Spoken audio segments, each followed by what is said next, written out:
So what do you think of the current situation in Eritrea now?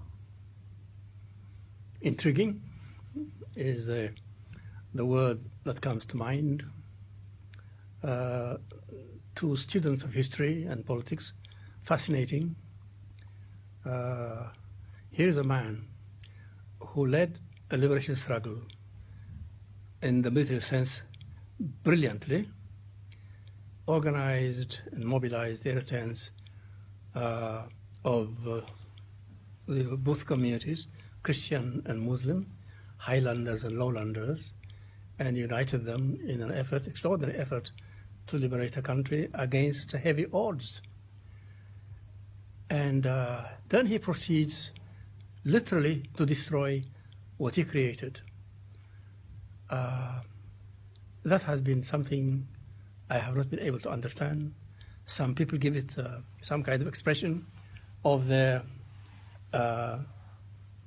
vindication because of what they had said, that this man had been from the very beginning an agent of foreign powers, including Ethiopia, the CIA, and the Mossad of Israel. I never believed that before, but it's very difficult not to believe it now, because what he has done is he has destroyed Eritrea, destroyed families, destroyed communities, divided people against each other on religious, ethnic basis, and then in the end, having for almost 20 years argued that the Wayanes, the Tigrayas, were trying to destroy Eritrea, and therefore mobilized our youth, sent them to the desert for years in defense of such a threat, is now celebrating Ethiopia, celebrating unity. Now, the Ethiopian Prime Minister surprised us all. I was one of the first to accept him with great enthusiasm, with great pleasure. I even told him what you are doing is wonderful, exciting, and I will pray for you, for your success, you know. And he now embraces a man who leads a moderately democratic state, such as it is. He presents all his policies to Parliament, appointments of people and so on. And he believes in democracy. He believes in liberal democracy. He says he believes in one way. And then he embraces a man who actually is a dictator, who has imprisoned hundreds of thousands of people, not hundreds, thousands of people, and has kept our youth in the desert in defense of what he called defense against the Wayane. Young people who cannot marry, cannot take care of their families, who cannot study, in defense of something which is now turned out to be a false defense.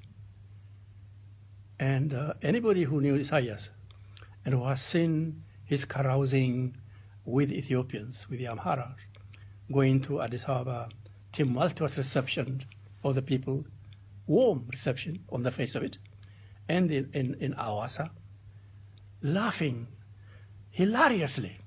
I have never seen Isaias laugh so happily, ever. I've known him. And then, of course, finally, he goes to Gondar, and this young, much younger Ethiopian Prime Minister, young enough to be his son, embraces him as his brother. And he says, there's a word in Amharic, madammer, which means unity of a kind. If Isaias and I are madammer, we are united, then we can share asab. And we know, of course, there have been all kinds of meetings and agreements signed on behalf of the Eritrean people, people who have suffered in 20 years of independence. Well, as a lawyer, as somebody dedicated to the idea of freedom and democracy and the right of people to determine their fate, this is a reversal of the worst kind. I don't know how to explain it. I just don't. And where do you think we're going from here?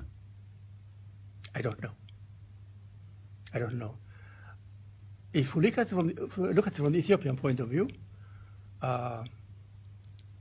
Eritrea as a united country is gone. When people expected the border to be delineated and for Asayas and Abiy to celebrate that, nothing happened. When he asked about that, Isaiah says, nonsense, we don't need any borders. A nation without a border is no nation. Borders define nations, which means really, literally, Eritrea has been offered to Ethiopia on a silver platter at the order of Isaias Aforqui. How the Eritrean people will accept, react to this, what will happen when, not if, when Eritreans elect their own illegitimate representatives, what will happen to these agreements is an important question.